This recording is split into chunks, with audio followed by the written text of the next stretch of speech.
ஸ்ரீமதே ராமானுஜாய நமக. ஆழ்வார் எம்பெருமானார் ஜீயர் திருவடிகளே சரணம். ஆச்சாரியன் திருவடிகளே சரணம். காவளம் என்றால் பொழில், சோலை என்று அர்த்தம். நரகாசுரனை இந்திரனுக்காக அழித்த பிறகு சத்யபாமை தேவலோகத்தில் இருக்கக்கூடிய பாரிஜாத்தம் வேண்டும் என்று கண்ணனிடத்துல வேண்டினாள். கண்ணனும் இந்திரனிடத்துல கேட்க அவன் மறுத்து விட்டான். கோபம் கொண்டு கண்ணன் இந்திரனுடைய பொழிலை அழித்து அதை காட்டிலும் மேன்மையான பொழிலாக காவளத்தை இந்த திவ்ய தேசத்திலே அமைத்து பாரிஜாதத்தை உண்டு பண்ணி சத்யபாமையினுடைய வேண்டுதலை நிறைவேற்றினார். ஆக திருக்காவளம் பாடி என்று இந்த திவ்ய தேசத்துக்கு திருநாமமாக அமைந்தது.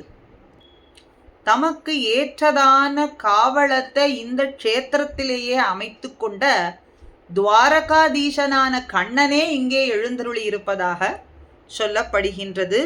கோபால கிருஷ்ணனாய் ராஜகோபாலராய் ருக்மணி சத்யபாமை இரு தேவியர்களோடு கிழக்கு நோக்கி நின்ன திருக்கோலத்தில் எம்பெருமான் அருள்பாலிக்கின்றான். ராஜமன்னார்குடியிலே எழுந்தருளி இருக்கும் கண்ணன் எம்பெருமானுடைய வடிவழகு போலே இந்த எம்பெருமானும் விளங்குகின்றான் என்று சொல்லப்படுகின்றது. இந்த தலத்தை எம்பெருமான் அதே அழகோடே விளங்குகின்றான் என்று சொல்லப்படுகின்றது. தாயார் மடவரல் மங்கை செங்கமல நாச்சியார் ருக்மணி சத்யபாமையோடும் தடமலர் பொய்கை ஹேமாப்ஜ புஷ்கரணி என்கின்ற புஷ்கரணியோடு ஸ்வயம்பு விமானம் வேதாமோத விமானத்துக்கோடு எம்பெருமான் இங்கே எழுந்தருளிருந்து அடியவர்களுக்கு அருள்பாலித்து கொண்டிருக்கின்றான். ஆக எம்பெருமான் அதீதமான லீலைகளை எல்லாம் புரிந்து இந்த தேவலோகத்துல இருக்கக்கூடிய பாரிஜாதத்தையே இந்த லோகத்துல இந்த பூலோகத்துல கொண்டு வந்த சிறப்பு அப்படிங்கிறது இந்த திவ்ய தேசத்து எம்பெருமானையே சாரும். இந்த திவ்ய தேசத்துக்கு அதுவே ஏற்றம். அர்ச்சாவதாரத்துல நினைவுபடுத்தும் விதமாக இந்த எம்பெருமானையே சொல்கின்றார்கள். இந்த திவ்ய தேசத்து வரலாறும் அதையே குறிப்பிடுகின்றது. திருமங்கையாழ்வாராலே பாடப்பட்ட திவ்ய தேசம் 10 பாசுரங்கள். கலியன் பாடிய காவளம் பாடி இந்த திவ்ய தேசம் மூத்தவர்க்கு அரசு வேண்டி முன்பு தூது எழுந்தருளி மாத்தமர் பாகன் வீழ மதகரி மறுப்பு ஒசித்தாய். மூத்தவர்க்கு அரசு வேண்டி பாண்டவர்களிலே மூத்தவனான தருமனுக்கு அரசு வேண்டி அவனுக்கு அரசு வேண்டும், அவன் அரசாட்சி செய்ய வேண்டும் என்கின்ற காரணத்தினாலே பாண்டவர்களுக்காக தூது சென்றான். பாண்டவர் தூதனாய் எம்பெருமான் கௌரவர்களிடத்திலே சென்று இவர்களுக்காக வேண்டினான். முன்பு தூது எழுந்தருளி மாத்தமர் பாகன் வீழ மதகரி மறுப்புசித்தாய்.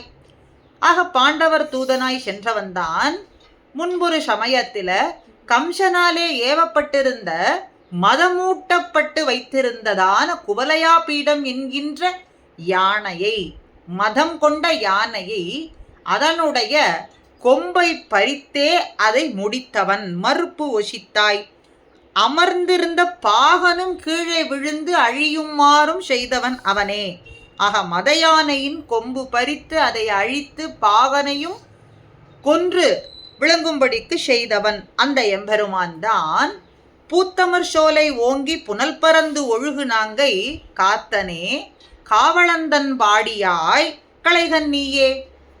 சோலைகள்லாம் நன்னாக பூத்து குலுங்கும்படியாகவும் நீர்நிலைகள்லாம் நன்னாக சமிருத்தியாக இருக்கும்படி.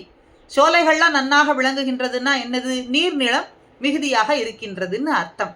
ஆக நீர்நிலைகள்லாமும் மிகுதியாகவும் சோலைகள்லாமும் நன்றாக இருந்து பூக்கள்லாமும் பூத்து குலுங்கும்படியாகவும் பரிமளம் எங்கும் வீசும்படியாகவும் அந்த சோலையிலே சிறந்து விளங்கும்படியாக சோலைகளாலே சிறந்து விளங்கும்படியான திருநாங்கூர் திவ்ய தேசத்திலே காவளந்தன் பாடியாய் திருக்காவளம்பாடி என்கின்ற திவ்ய தேசத்தில் எழுந்தருளி இருக்கும் என்னப்பா காத்தனே, என்னை ரட்சிக்கக்கூடியவனே, நிலைத்து வாழும் எம்பெருமானே, நீயே அடியோங்களின் களைகனை களைய வேண்டும், துன்பங்களை களைய வேண்டும். களையாய் அடியோங்களுடைய துன்பத்தை எல்லாம் களைய வேண்டும். காப்பாளனாய் இருப்பாயாக எங்களுடைய துன்பங்களை எல்லாம் போக்கும்படியான காப்பாளன். காப்பாளன்னா யாரு? ரட்சகன்.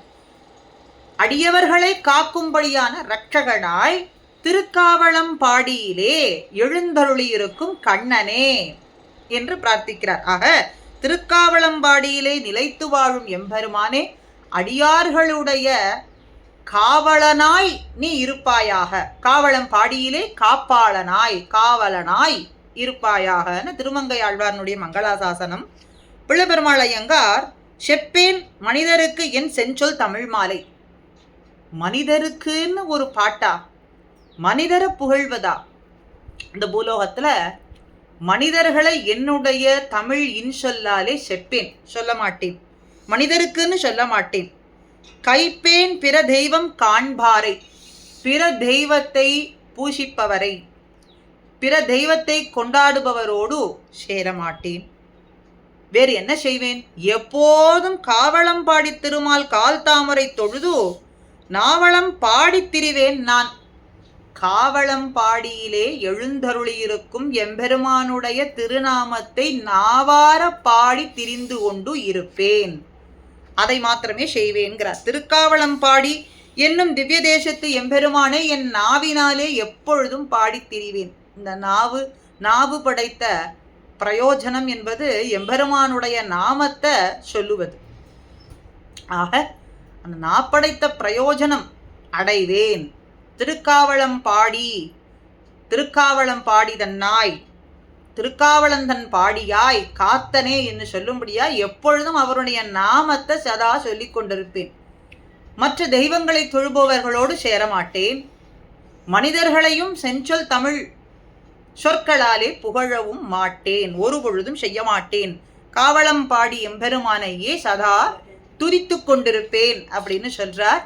பிள்ளைபெருமாள் ஐயங்காரினுடைய வரிப்படியும் திருமங்கையாழ்வாரினுடைய பாசுரப்படியும் நம்மையெல்லாம் ரட்சிக்கக்கூடிய காவலனாய் இருக்கக்கூடிய எம்பெருமானுடைய நாமத்தை சகிருதயமாக முதலிலே இல்லாவிட்டாலும் நாக்கு சொல்லக்கூடிய வழியிலே முனைந்து சொல்வோமாக. பின்னே அதுவே சகிருதயமாக வந்துவிடும் என்று பூர்வர்கள் நமக்கு காட்டிக் கொடுக்கிறார்கள். அதையே நாம் துணிந்து செய்வோம். ஸ்ரீமதே ராமானுஜாய நமஹா.